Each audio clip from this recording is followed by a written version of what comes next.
Welcome to Jerusalem at the time of Jesus, a 36-acre platform designed and built by the world's greatest architect, the Roman Herod the Great.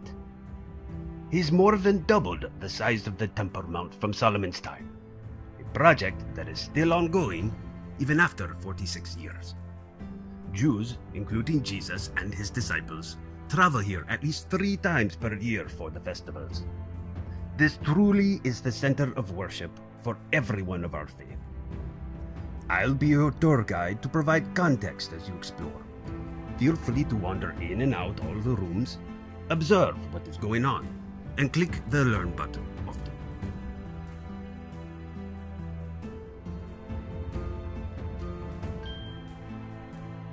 The Court of the Women, named because this was as far as women were allowed to proceed, consists of 4 corner chambers for various functions, and the central large pillars are for lighting torches during the Festival of Lights. It was here, next to these enormous fires, that Jesus declared to his followers that he is the light of the world. Beyond the Bronze Gate, only Israelite men were allowed into the narrow and long Court of the Israelites to pass their sacrifices to the priests. Beyond these steps and fence, the Nicanor Gate was the main entrance that led into the inner temple courts and was entered through these 2 large, beautiful, ornate bronze doors. From these semicircular steps, the priests sang the 15 Songs of Ascent found in Psalms 120 through 134, representing the individual's own personal progress coming closer to God. Outside the Court of the Women, and even right in front of the temple, there are steps to signify the same theme.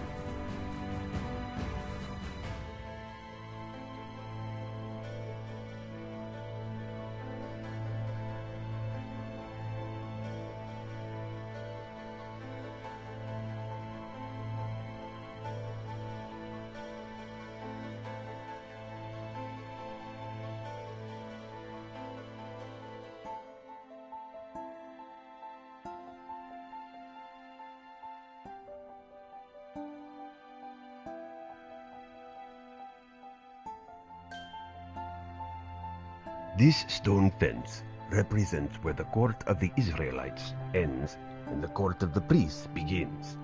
Only priests and Levites, who act on behalf of the people, are permitted to enter. Israelites hand their animal sacrifice to the priest and then watch from the other side of the fence. The priest takes the animal to one of 24 rings, ties them up, slits the throat, and catches the blood in a dish. One priest sprinkles the blood at the base of the altar, while another carries the animal to one of the marble tables to be cut up and separated into pieces for the various types of sacrifices. Some meat is taken to be burned on the altar. With over 100,000 animal sacrifices being offered up at festivals, we need to be efficient. Priests wash their hands and feet constantly at the golden laver to stay physically and ritually clean to perform these ordinances. Underground cisterns store tens of thousands of gallons of rainwater, similar to the altars built by Noah, Abraham, and Jacob, but obviously at a much larger scale. The altar of sacrifice was made by piling boulders and rocks on top of each other, and then covering them with stucco material. Each of the fires have different purpose. The smaller one is the eternal flame that is never to go out. The one to the south is constantly stoked to create coals for the altar of incense. The third is the largest fire for burning the animals and grains in the sacrificial offerings. I should mention that on Yom Kippur, or Day of Atonement, we build a 4th fire, so we have extra coals.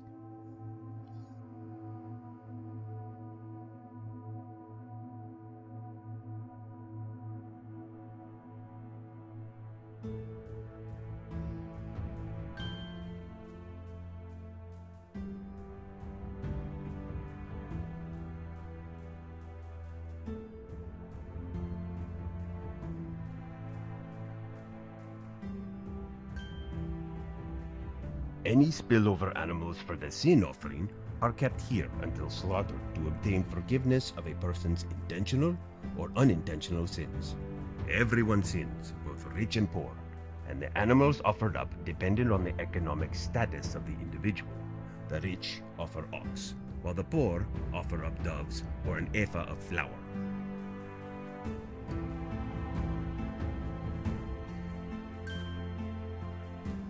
This large doorway has two names, the Gate of the Offering and the Gate of the Women.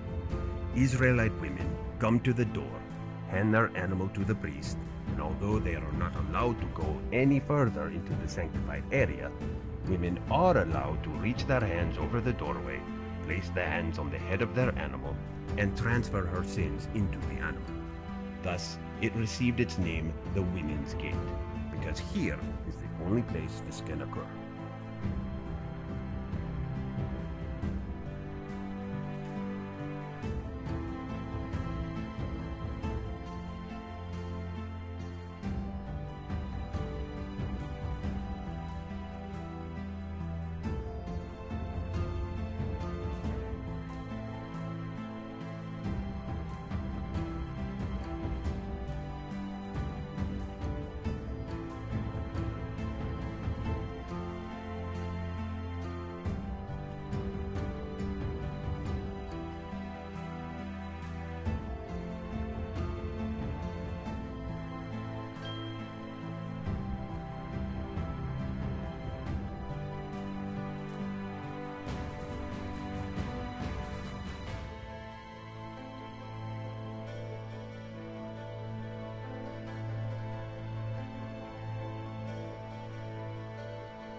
The Great Sanhedrin in the Hall of Hewn Stone.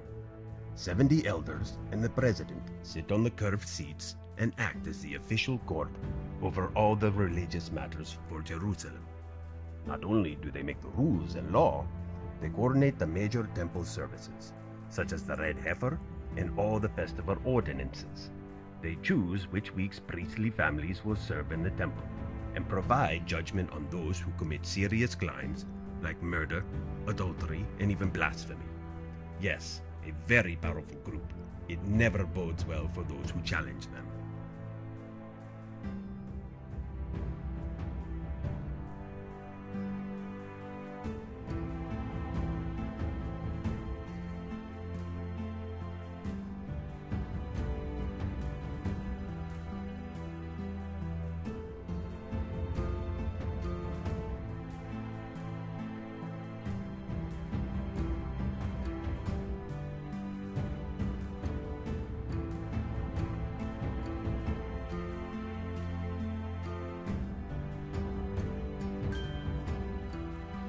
Water is essential to all sacrifices. It's essential to cleanse the animal after sacrifice, and the priests constantly wash their hands and feet before and after sacrifice.